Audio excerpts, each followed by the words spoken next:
Pastor Celso Gonçalves. A vida não é feita apenas de momentos alegres e tranquilos. Também existem dias cheios de problemas que nos deixam angustiados e tristes. São como tempestades que, mais cedo ou mais tarde, vamos enfrentar. E isso não muda só porque somos cristãos e servimos a Deus. Afinal de contas, o próprio Jesus disse que no mundo nós teríamos essas aflições. João 16:33. Sim, meu irmão, as dificuldades são inevitáveis. Na natureza, uma tempestade é um fenômeno violento que pode vir acompanhado de ventos fortes, chuva, granizo, relâmpagos, raios ou neve.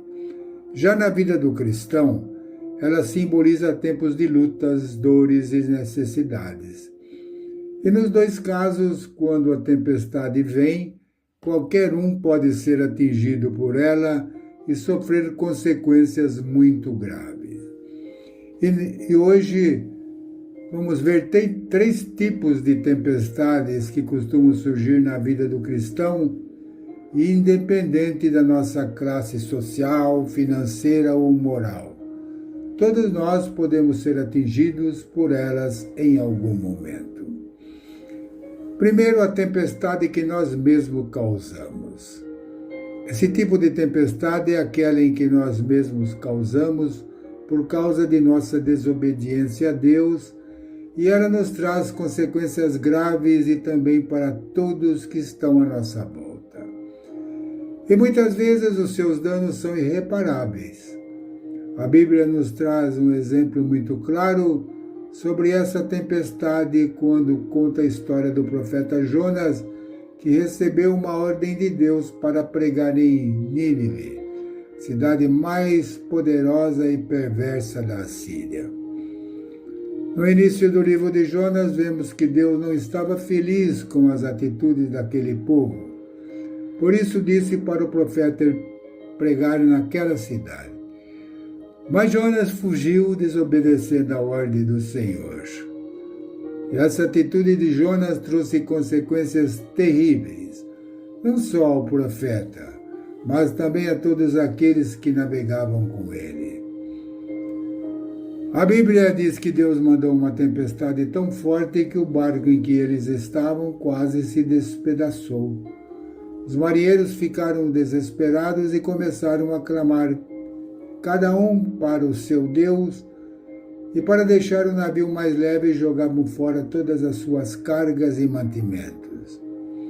Enquanto isso, Jonas desceu ao porão da embarcação, se deitou e dormiu, um sono profundo, como se nada estivesse acontecendo.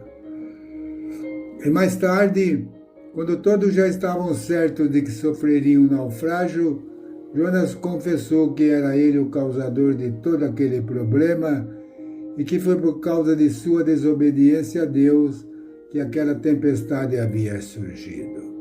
Com muita raiva, os marinheiros pegaram Jonas e o lançaram no mar, e um grande peixe o engoliu. Jonas 1:15-17. Precisamos aprender com essa história que não devemos desobedecer às ordens que Deus nos dá, porque caso contrário vamos atrair tempestades para a nossa vida. E o pior de tudo, que ela não vai atingir somente a nós.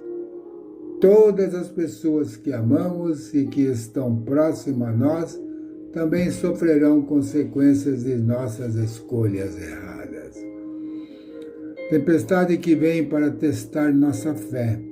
Segundo lugar, depois de ter multiplicado pães e peixes e alimentado milhares de pessoas que o seguiam, Jesus foi para o monte orar sozinho, enquanto seus discípulos pegaram um barco e foram para o outro lado do mar. Mateus 14:13-21. Depois de algumas horas, Cristo olhou para o oceano e percebeu que seus amigos ainda estavam lá, remando em meio a uma tempestade durante a noite. Vamos ver o que aconteceu em Marcos 6. Ao anoitecer, o barco estava no meio do mar. Jesus se achava sozinho em terra. Ele viu os discípulos remando com dificuldade, porque o vento soprava contra eles. Alta madrugada, Jesus dirigiu-se a eles, andando sobre o mar. Estava já pronto de passar por eles. Quando o viram andando sobre o mar, pensaram que fosse um fantasma. Então gritaram, pois todos o tinham visto e ficaram aterrorizados. Mas Jesus imediatamente lhes disse, coragem, sou eu, não tenham medo. Então subiu no barco para junto deles e o vento se acalmou e eles ficaram atônicos, pois não tinham entendido o milagre dos pães. Seus corações estavam endurecidos. As tempestades que testam a nossa fé são aquelas em que Jesus nos mostra a direção que devemos seguir e nos faz seguir aparentemente sozinhos até o nosso objetivo. E mesmo que ele não esteja no barco, ele está observando de longe o nosso esforço de continuar remando diante da tempestade contrária. Perceba que os discípulos, na passagem que acabamos de ver, não desistiram. Pelo contrário, eles continuaram remando, mesmo diante de todas as dificuldades que enfrentavam. E de repente Cristo aparece caminhando sobre as águas e a tempestade simplesmente se acalma. E o Cristo sobe no barco. Isso nos mostra que existem situações em nossas vidas e devemos seguir em frente. E mesmo diante das lutas, do medo e das dificuldades, temos um Deus amoroso e misericordioso que está nos observando navegar. Se continuarmos com fé no seu poder, quando menos esperarmos, ele surgirá na nossa vida e nos conduzirá em segurança até o outro lado. Por isso, meu irmão, nunca permita que o medo ou a dúvida sejam maiores do que sua fé em Cristo, que é ela que vai te livrar das tempestades. Amém? Obrigado, Pai. Aumente a nossa fé, que nos livra de qualquer tempestade, porque a segurança é o Senhor que dá. Ajude-nos a entender e praticar. Ora em nome de Jesus. Amém.